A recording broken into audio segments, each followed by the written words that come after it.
Thank you for waiting, fellow members of the Killing Wall. I apologize for my tardiness. One of the unfortunate parts of your ability to be able to move from one point to another being reliant on somebody being on time. Yay for me. That being said, tonight's episode is a special one for me. 2 reasons. 1, it's my birthday, kinda, still. 2, it's a topic everybody wants to kill. It's a topic that almost killed me. It's a topic that's probably taken people that are close to you. And tonight we're going to be tag teaming it with our buddy Scratch. But before I bring him on, we go through a normal attention to orders. First and foremost, you are ordered, when you can, donate to Kinko. Help him out. All right? We don't want hospital bills stopping him. I'm pretty damn sure many of you can relate to that. Buy one of his t-shirts. Second order, you are ordered to download Live 365. Listen to Hellfire Radio. We kick ass. And the only way you can feel that and know that is if you actually download the app, check us out. Order 3, share us to your groups, share us to your timelines, like the Hellfire page, support the fucking station. That is an order. Because tonight, guess what? We're going up against cancer. I'm going to be posting a link with this some point in a little bit that will show you where you can do what you could do to help out. So, tonight, my other drill instructor is Sergeant Scratch. Baron. And rank command is here for you, sir. I hope you're meeting the other half. You know, I'll be real with some of you folks, squad. That tonight was supposed to be an Into the Shadows broadcast. Unfortunately, our guest couldn't make it. It's postponed till next week. So I got called in to handle for the Baron. And a good thing, I got a little bit of help tonight. And I want to thank Sergeant Scratch for showing up. On time and ready to kick ass. Yes, sir. Always. Always. Damn right. Troop Page, Troop Takara, thank you both for reporting in. I'm wondering how many of my other freaking personnel are going to show up and follow out their orders, get off their fucking racks, and get right into the line. So tonight, it's a personal topic for a lot of us. Yes. I'm pretty damn sure. It's personal to me because guess what? I fought it. I'm still here, thankfully. Sergeant Jeremy, thank you for tuning in, reporting in, standing to the line. You see, Sergeant Scratch, I promoted Jeremy to sergeant because he actually followed attention to orders. Makes sense. Damn right. I got a field commission. So cancer. Let's talk about that bullshit, shall we? Let's. First off, we'll throw some charges at it. It's hereby charged with being a bitch. Not a doubt. It doesn't come at us direct. It likes to sneak up. It doesn't like to announce its presence until it's already entrenched. Fucker. Seriously. I find that to be highly cowardly. That's first charge. What do you think? Fair enough. I think a fair enough second charge would be the lack of morality. It does not care who it attacks, what it attacks, or when it attacks it. If anything, it has a tendency to attack always somebody you don't want to go away. It is, as Deadpool said it there, Troop Elizabeth. Fuck cancer. That's a decent second charge. I like that charge. It is a fucking pussy. Third charge. Being inconsistent. Highly. Okay? It never seems to go the same place. And it always decides to be a dick about it. I mean, think about it. Colon cancer, you got it, you got to lose the colon. Testicular cancer, you got it, you got to lose a nut. Lung cancer, you got it, you either A, can't breathe no more, or you're losing a lung. Bone cancer, you're fucked. It sucks. Kidney cancer, you got to lose a kidney. And what's worse, it's an organized fucking army. Have you noticed that? I have. Yeah. Once it decides where it's going to attack, it does not relent. I'd admire it except for one small problem. You know what that problem is? I have a feeling. It's relentless. Extremely. Does not know when to stop. Does not follow any protocol. It immediately hits and does not follow proportional response at all. Mm-mm. This is why, you want to know what? Folks that survive it and folks that fight it, they get immediate field commissioner general, in my opinion. Agreed. Damn right. Well, I'm a little fucking out of regs here. My hat ain't even blocked. There we go. What are your thoughts?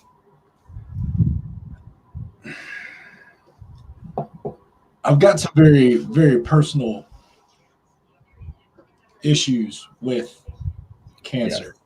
Yes. You know, it runs very, very heavy in my family. I know, and it's on both sides, mothers and fathers.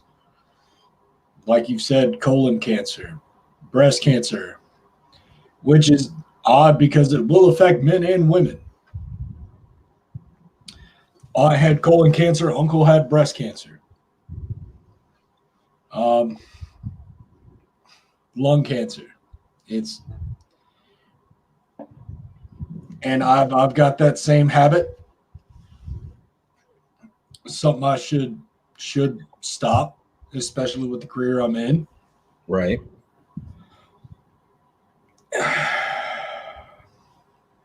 But it's a relentless, like you said, it is a relentless army, a relentless monster.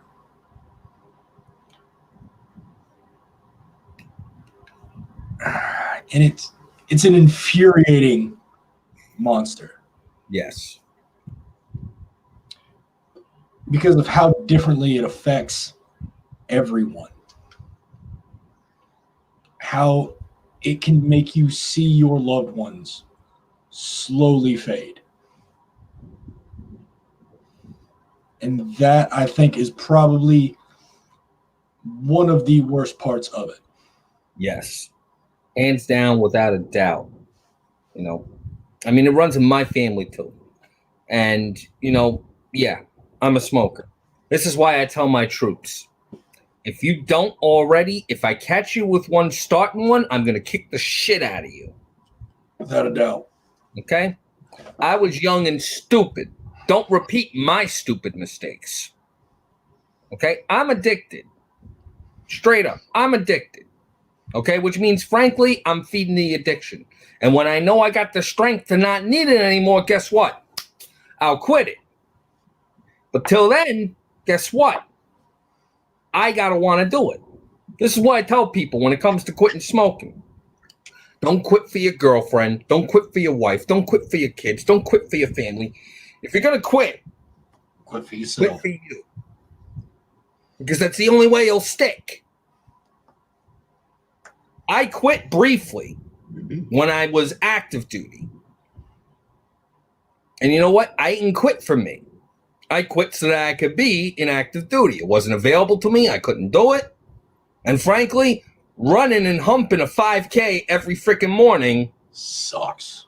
Especially. The only time I can say that smoking helped me, the only time it ever fucking helped me, and I think it's the only time it could ever help anyone, is when I got to my first base at an elevation of 4,800 feet above sea level.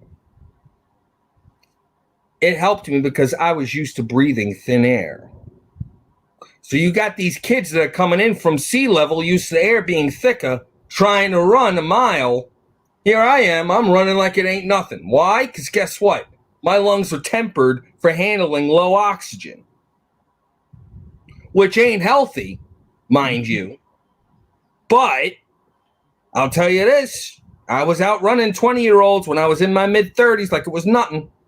Laughing my ass off the whole time.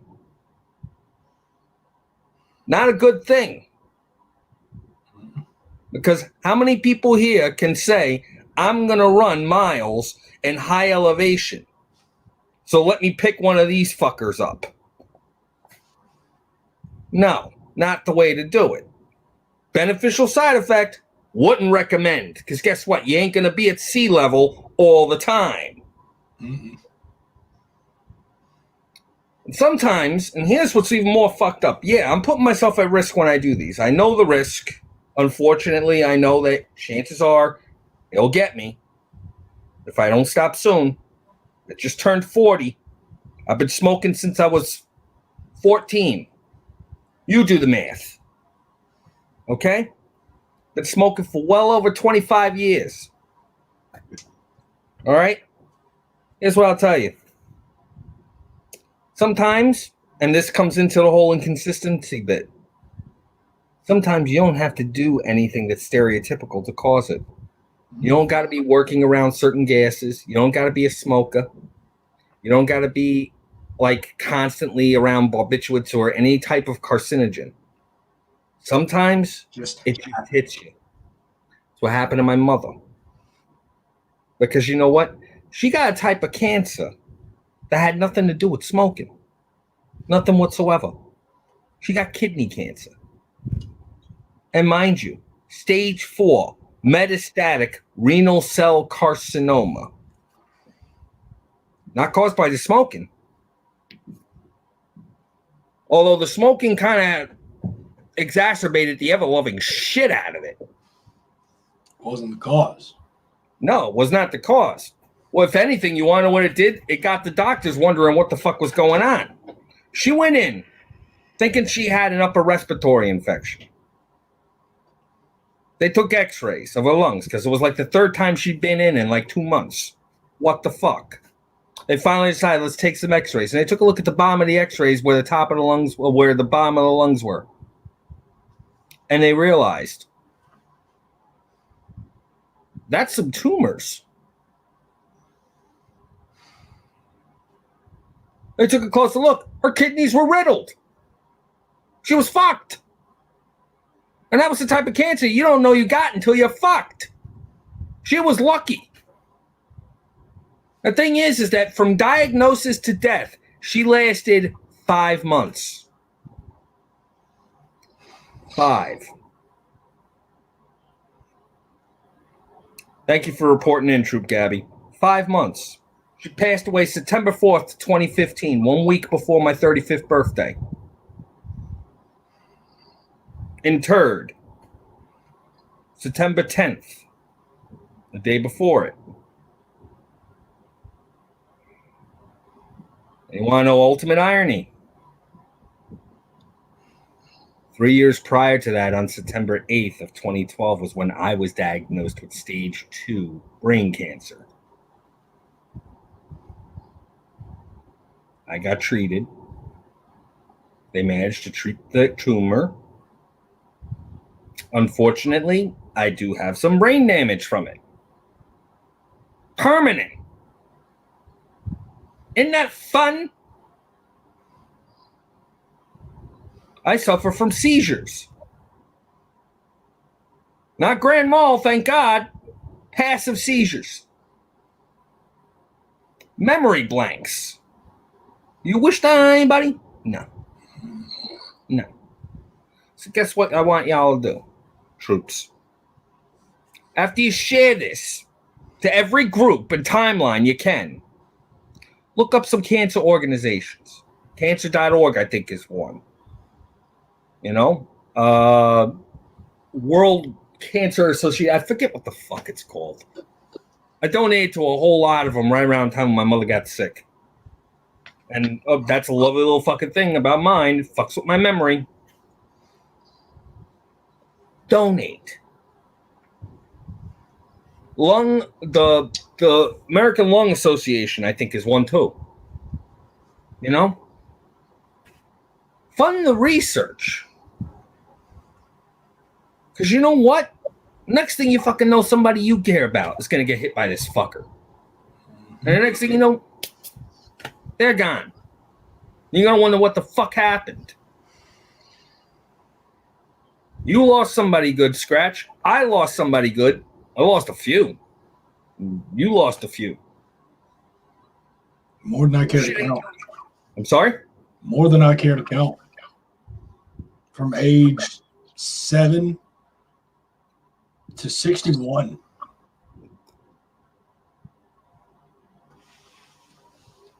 Bullshit. Troop Darrow, thank you for reporting in. Troop Kurai, thank you for reporting in. Kurai has a story for us.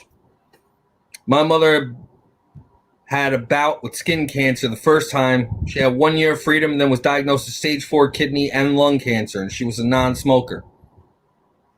She painfully passed of complications due to catching pneumonia. Yeah.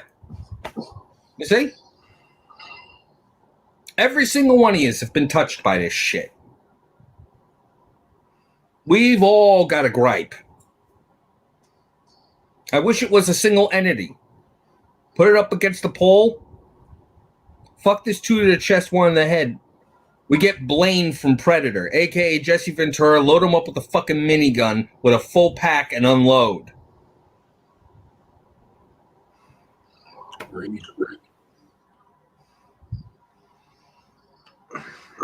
What are your thoughts? How do you how about this? Here's a good one. This is a good one. How do you deal with somebody after they tell you that you got it? Or after they tell you that they've got it? Advice. That's a hard question to answer. You know, because everybody deals with everything different ways. I know if it was me personally, I would hope my friends and family would mock me relentlessly. Make it a joke to me, and at that point in my mind, it will become a joke to me and make it easier to fight. But then there's other people. Some folks might want comfort. Some folks might want sympathy. Everybody's different. And your loved ones will always react differently than everybody else. Without a doubt. I know, and I've seen it with celebrities. People react differently. To bring up somewhere in my realm of entertainment, Roman Reigns. The man had leukemia. He was set for a big push, and it came back. He had to step away. Yeah. Some folks reacted saying, oh, well, let's support him, and others reacted highly negatively. And at that point, I would say, don't let the negativity feed the cancer itself. Because an emotional state can also greatly affect how the body heals itself. Yes. And how you handle treatments. If Don't you are deny that. surrounded by support, especially the support that you need, your body's going to handle it better. I mean, when I got diagnosed and I told my mother, she didn't believe me. She thought I was lying. It took me showing her the oncologist's report and the x-rays. And I can understand that because it's something that people hear about. It's well, that's not going to happen to me. It's not going to happen to one of my loved ones, not one of my closest people to me. It's not going to happen. That the dice aren't going to fall that way. Yeah. Parents have a tendency to think that whenever there's something wrong with their kid, be it illness or otherwise, that somehow it's a reflection on them too. Like, no, I did not produce a kid that has X, Y, and Z. No way. There must be something wrong with me. I refuse to accept this. It's rough, isn't it? Yes. And at the same time, and I'm not sure if I told this story to some of you troops or you, Scratch. Maybe you caught it once. About when I found out that my mother had cancer. I ever tell you that story? I don't think so. Okay, troops. Saddle in. This is a good one. At the time, I wasn't living home. I was living about good 45 minutes or an hour south of home, but I was still getting mail at my parents' house. Okay? And I had a tendency to not really visit that often because my family wasn't really that close, unfortunately. I mean, the thing is that my mother would contact me if she needed something. My stepfather would contact me if he needed something. My sister basically was like, okay, what do you want? And etc. But, I'd try and come up every once in a while whenever I got nagged enough. Hurry up and come up here and pick up your mail, whatever. Okay, fine. And I drove up, went to the base of my parents' driveway. Okay, parked the car, and I went in, got my mail because I still had a house key to the house. And as I'm walking out, my sister pulls up, having driven my mother because my mother never drove. And my mother walks past me. And I'm walking up to my sister, and I'm thinking mine looks a little weird, like it's kind of unlike her. But when I turned to look at her, she looked at me, and she hit me with a salute. And then went in the house, which kind of left me a little bit on the confused side. Like, the fuck is going on? And I said to my sister, I'm like, Chucko, what's going on? She's like, we just got back from the doctor. Mom's got cancer. Wait, what? What do you mean? What? I was completely thrown off because she gave me this sort of look like, well, this is fucked up. But she didn't say it because my mother was the kind of person that not take shit lightly, but take shit in a realist sort of mentality. Mm-hmm. Oh, yeah, you got shot. All right. Well, you're going to be limping for a while. Was the kind of mentality that she had, old school. So, the months went by and she fought it. She went through chemo. It sucked. We found out that the fuck shit just kept on spreading like crazy. And her birthday was that August. Okay, she got diagnosed in April. That August, her birthday was August 18th. I went to go visit her on her birthday. She seemed fine. She was off the chemo. I think at that point she basically said, fuck it. All right? Because she had to get taken off of chemo because they thought removing her hip might slow the bone cancer because it had gotten to her bones. And they figured the main site would slow it a bit, but they had to stop the chemo for the surgery. Okay. So she was in good spirits. There are a couple of pictures of me with her too, where I'm flashing the freaking horns. And I'm like, and she's just looking at me like, really. And less than a week later, it got into her brain. you know. And up until then, I wasn't that knowledgeable about it. I thought that I got told there was a possibility she could recover. She'd be able to bounce back. This was something that could go into remission. She'll fight back. She'd still be around. I was in massive amounts of denial. So when it got to her brain and the doctor is telling us arrangements need to be made, I was like, excuse me? No, she's going to be fine. You're fucking wrong. And then I went into her room. She was conscious, but she was shaking. Her eyes looking around like she was shocked. Wasn't really able to speak. I could tell that she was having trouble speaking. And I tried to talk to her.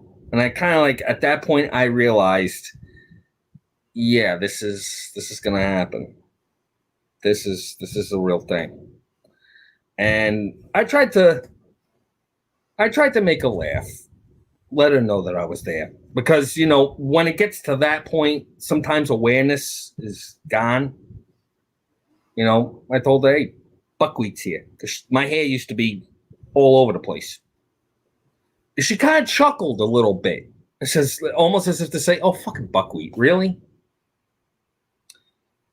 And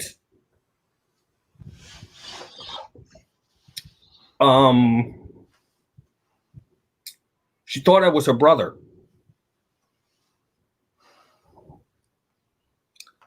I held it in. She passed away a week later. My first day, I was going to be going to accounting class. She was principal account clerk for Jersey City Public Schools for 25 years. My mother was the kind of person that loved ironing. So, of course, she decided to check out my first day of accounting class. And she made sure to do it so that everybody'd get a 3-day weekend. Because she passed on a Friday. And I held it in. The emotions got held in. This is what watching somebody that you care about feels like. You hold it in. All right? And I held it in for almost an entire week. I held it in for 6 days. Not a single tear. There she was talking to my dad, the whole family. And then the 2 wakes. And I was pallbearer, brought her to the cemetery. And, I don't know how many people here have actually been to a Catholic funeral, but, everybody's there at the gravesite. They're all, putting their roses on the casket that's about to get lowered, and usually the immediate family, if it's a husband that died, it's usually the wife and the kids, or vice versa, whatever. So it was just me, my father, and my sister. And I approached the grave. And this is something that me and my mother shared, because my mother was familiar with military.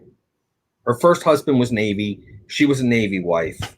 So when I enlisted, she remembered when her father was in the Army.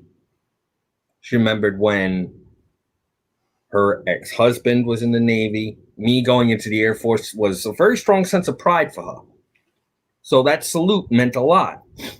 And I never returned it because, like I said, I was confused as to why she gave it to me the day that she got diagnosed. So I looked at the casket, snapped to the position of attention, rendered a salute, and I told her, Margaret, you are hereby relieved of duty. You have completed your tasks. This command is in good hands. Hit the rack. Turned the salute, dropped it, went over to my aunt. That's when it hit me. Briefly. Niagara Falls. for about a good, I want to say 10 minutes. I had lost it.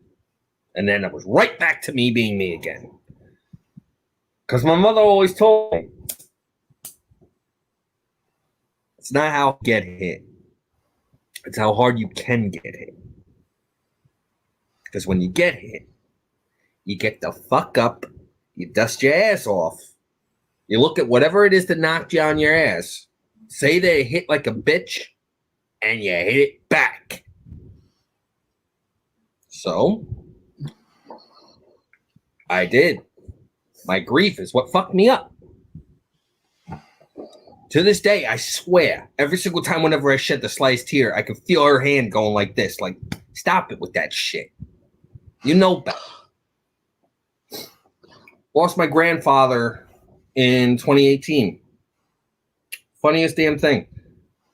My mother's brother, who's the youngest of the 4 kids, said he could swear he saw my mother in my grandfather's hospital room prepping the damn coffee. Which is exactly what my mother would do. My grandfather went from something similar. His was age-related. He had prostate cancer. Mm-hmm. But he had a whole lot of other shit. This is why some members of my family, they call me Deadpool. Other ones, they call me Nick the Third. Because my grandfather was Nicholas. His son was Nicholas the Second. They called me Nicholas the Third. Because Grandpa Nick, nothing would kill him. This guy he had a condition known as theramenial neuralgia. You know what the fuck that is? I do not. It's when a blood vessel wraps around a nerve in the brain, and every single time whenever your pulse happens, it actually causes massive amounts of agony all over your face. Those of you that have ever had dental work and the dentist accidentally hits the nerve, imagine that every time your heart beats. They call it the suicide disease because you're willing to kill yourself to stop the pain. He had that.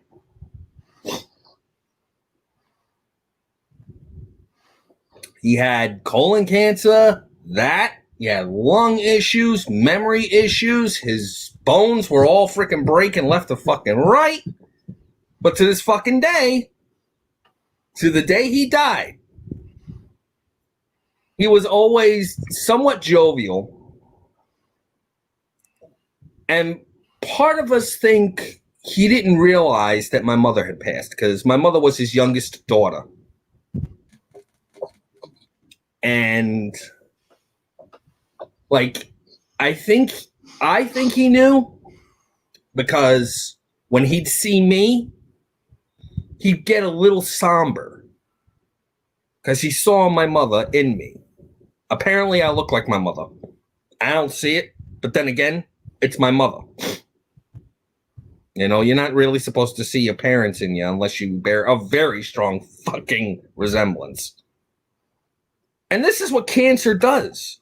It makes the memories of the person stick so prominently, and the grief almost never goes away. Because when it hits, it's not sudden. The person doesn't go immediately. It's not like a heart attack. It's like watching a fan slowly come to a stop. And the only thing you want to do is just keep the fan going. And some people get it going again. I do. You know, I get checked up every 5 years or so just to make sure that it's still gone. In 2014, I was 100% out of remission, 100% clear. But that fear is always there. You know, especially when it's here. Mm-hmm. You know? How about you?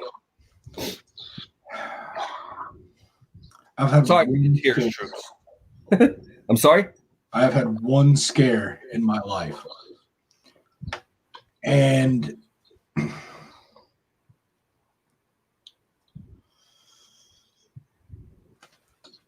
at that point, I made it.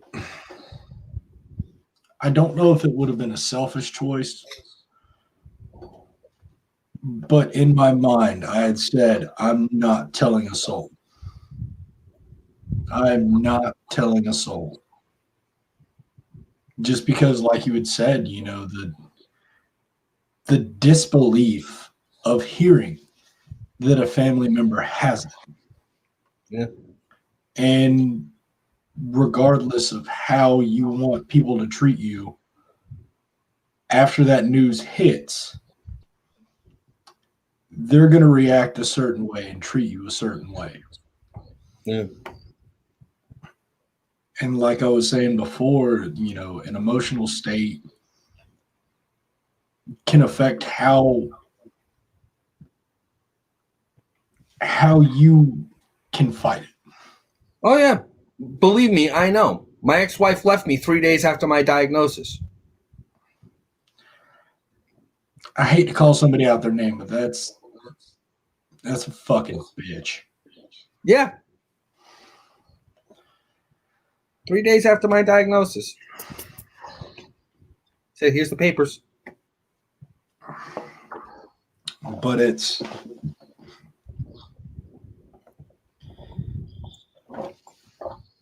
like you said, it's hard to let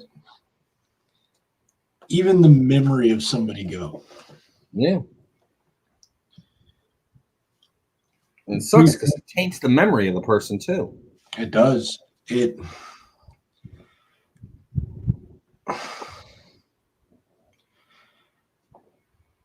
Brief backstory.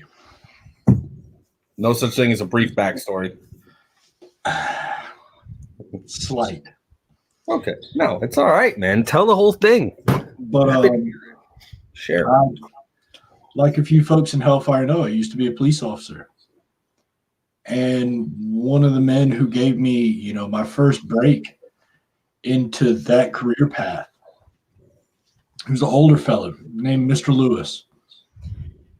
And he was every bit, I want to say, of about 66, 67. Older gentleman. Tough as fucking nails. Whenever you needed help, he was there. And he got diagnosed, and he kind of kept it a secret for a while. And I was in Atlanta when I'd got the news that he had passed. I was supposed to be there for a good 5-day stretch, and I immediately just cut everything I was doing and just left. And it wasn't 6 months later that our chief deputy had found out that his 7-year-old was diagnosed with lymphoma cancer. And there's really not any coming back from that one. Not at that young of an age. And it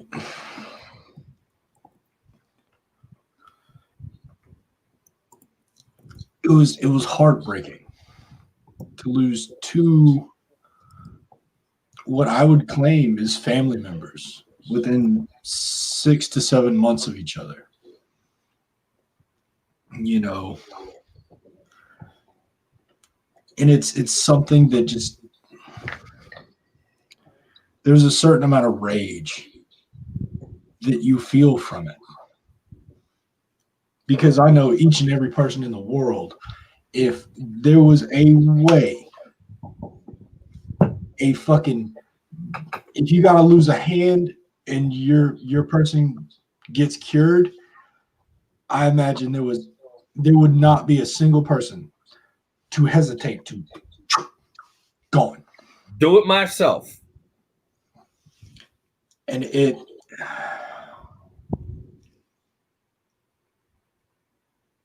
doesn't really even let you get closure. It could happen at any given time, and it just,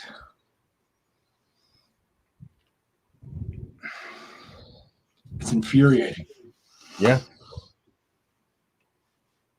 And I know when a lot of people do give their, hey, I've been diagnosed, usually the two things their loved ones react with are disbelief or anger. And it's not anger towards the person, it's anger towards the situation itself. Yeah. because it's always painted as a no-win situation.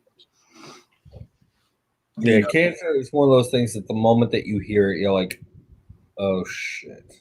That's that fucking gut drop. And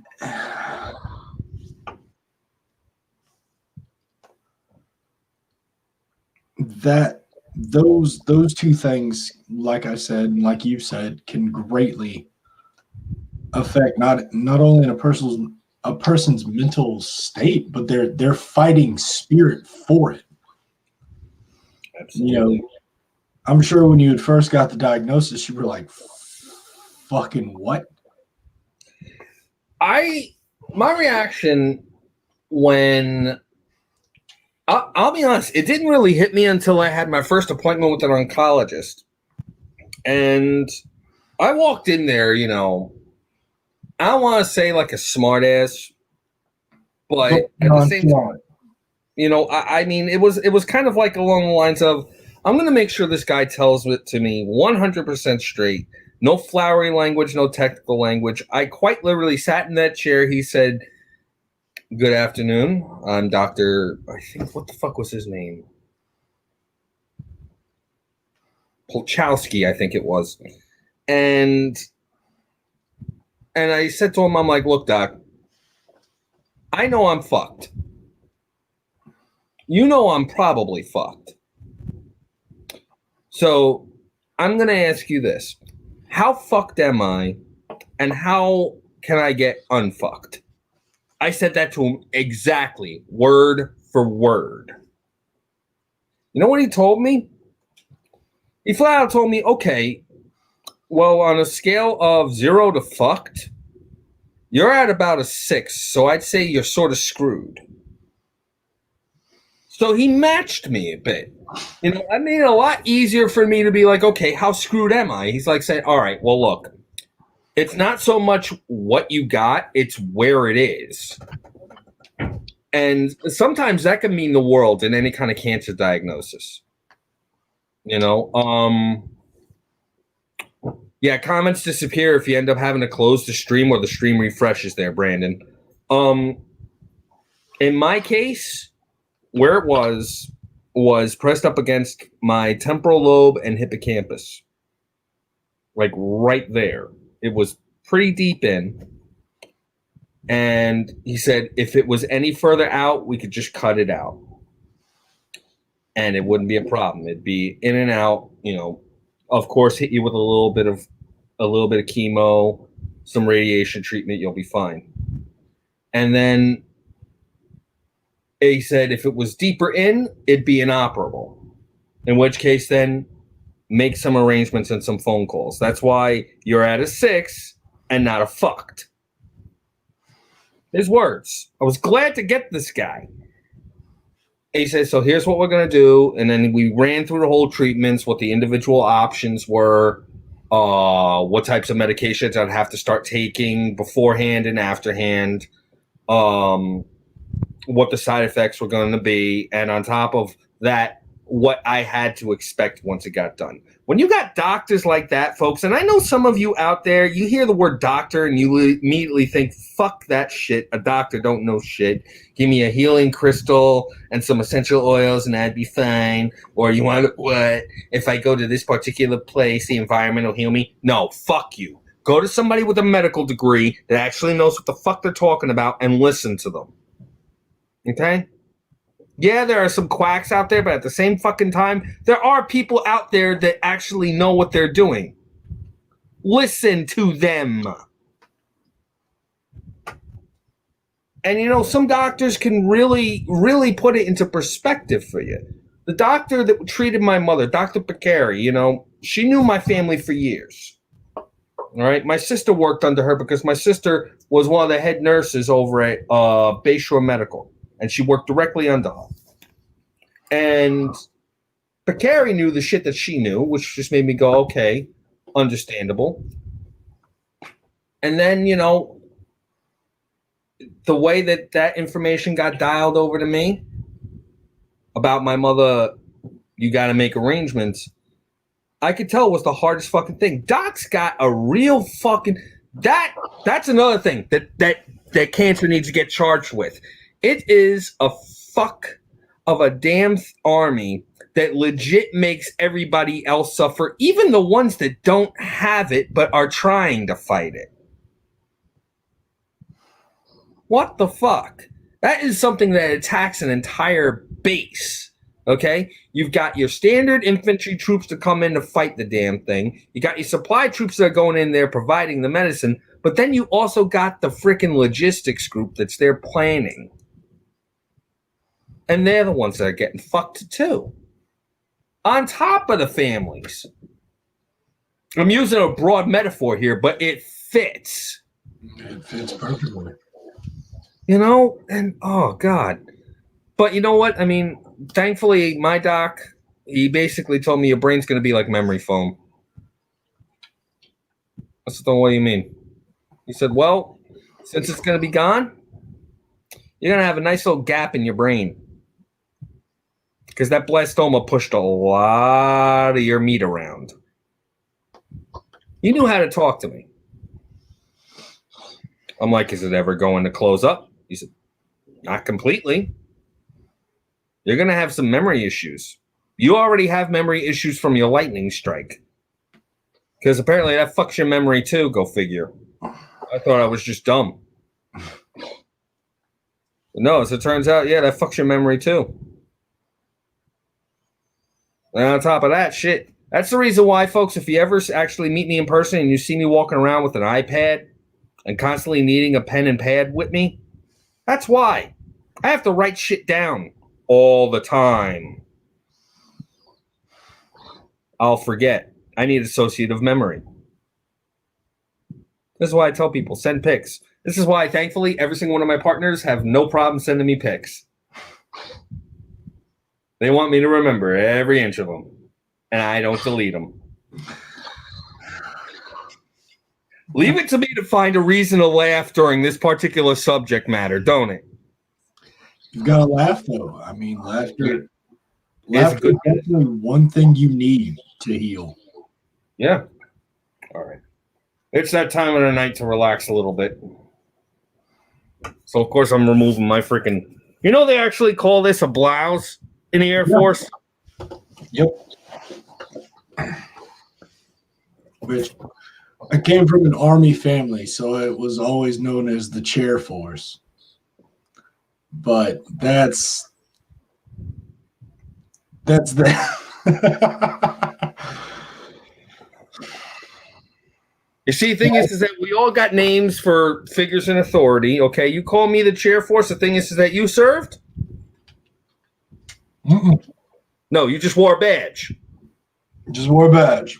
Okay. Trying to Pig. be the same but different. Okay. Pig. But you want to know what? The thing is that I'm a camouflaged pig because I also worked security forces for the Air Force too. AKA the equivalent of an MP. As a secondary duty. See, I would ask what was your term for the Army, seeing as how my tag partner just Grunt. Was what? Grunt. Grunt. My current tag team partner just retired from the Army about 2 months ago, give or take. So far, he's trying to grow a mullet, and I keep trying to get him to permit.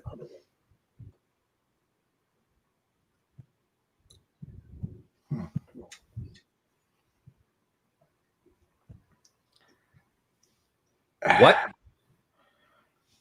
How many luchadors have you ever met with a mullet? When they still have to wear the mask? Yep. Didn't Benoit rock one when he was one? Pegasus For a while? Kid? You know, I will look that up very quick. You're gonna have to. I'm pretty sure he was rocking one. I could be wrong.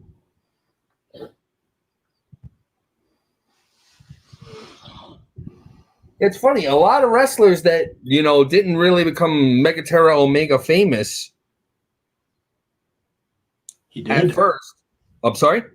He did. See, there you go. A lot of them start off as luchas before they actually go mainstream. He was more Japanese-based lucha, though. Yeah, but still, it's a lucha. Ultimate Dragon than Rey Mysterio. Yeah, it's still a lucha. And let's face it, when Rey's freaking music comes on, the pop. Always.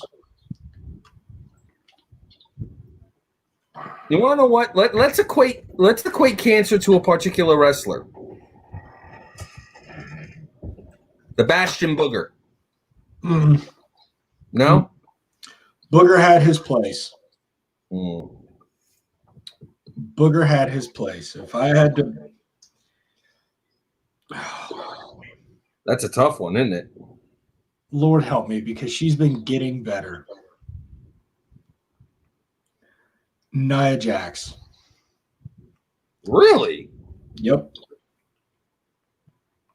Just because she consistently hurts talent.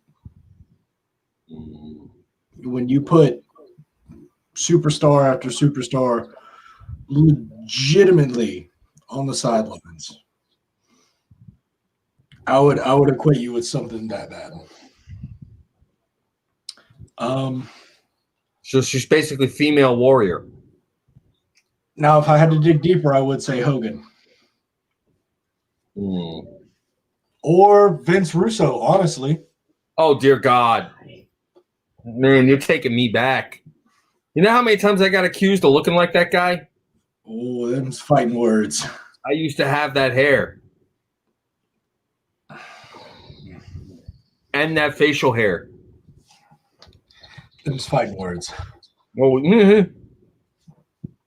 I know I've been accused of emulating mid-2000s Triple H, but I'm going more for the Harley race than the Triple H.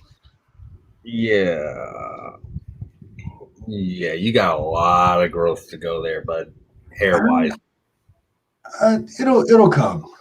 It'll come.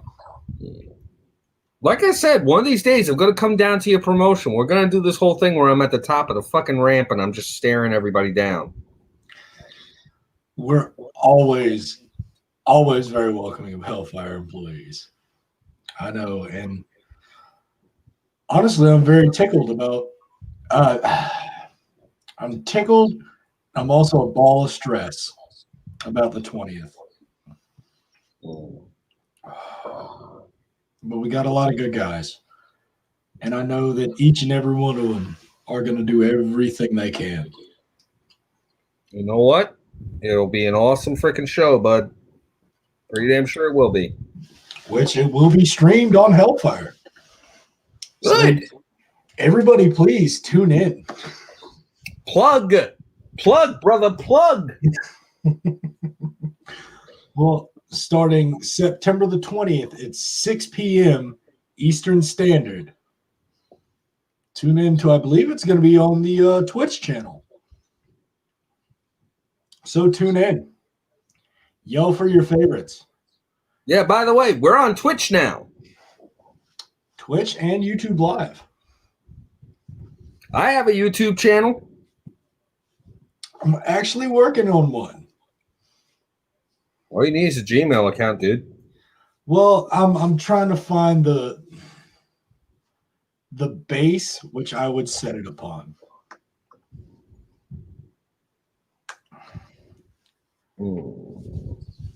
But speaking of Twitch, I was pleasantly surprised with Mr. Rusev Miro returning. Nice. After WWE essentially banning all of their employees from using third-party communications, such as Twitch, TikTok, or Cameo. Well, that seriously would fuck up Xavier Woods because he has his own YouTube channel called Up, Up, Down, Down. And he's got his own Twitch channel, I believe. Yeah. So there's some curiosity to see if he's going to be one of the ones that return, or if he's just going to say, "Well, guys, it was a nice run. I'll see you on Wednesday nights or Tuesday nights." He might go back to Impact. That's where he got his start. It's nuts. Is it bad that I want Taker to come out of retirement? You know, it's funny you mention him. Uh-oh. There's a veteran-owned business out in Savannah, Nine Line, that he frequents, and it's a long shot of a dream, but it's in my heart that one day he's out there playing with their 50 cows, running around Savannah, and he always goes to Ruth Chris. Really, really nice steakhouse out there. Mm-hmm. And he'll see a flyer for one of our shows and get a wild hair up his ass, throw on a hat, some sunglasses, and a hoodie, and just go sit in the crowd. That'd be... I would honestly, I would want to know after the fact. Yeah, because you'd be shitting yourself knowing that he's in the audience. And it runs the same risk with both Cody and Dustin Rhodes. Both frequent Savannah. I'd love to see Mick show up. Oh, you and me both. I've actually got a funny story about old Mick Foley. One of our wrestlers, young David Connors, he was running around just bang, bang, bang, bang, all over the place. And a buddy of mine was joking with him. He says, "Man," he's like, "Are you trying to be Cactus Jack?" And he was like, "Yeah, why?" And he cracks the joke. He's like, "Yeah, you look more like, his bastard son, Cactus Black." And he popped so hard. He was like, "I fucking love it. Oh my God."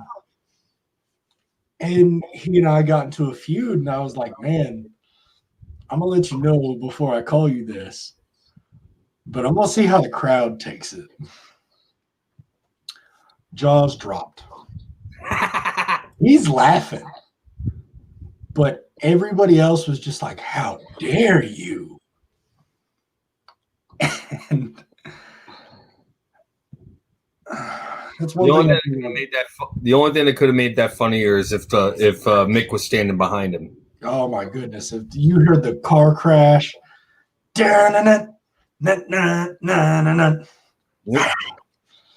oh,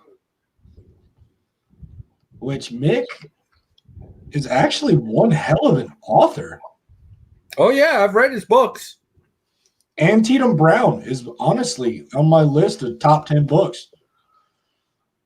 Have a Nice Day was my favorite.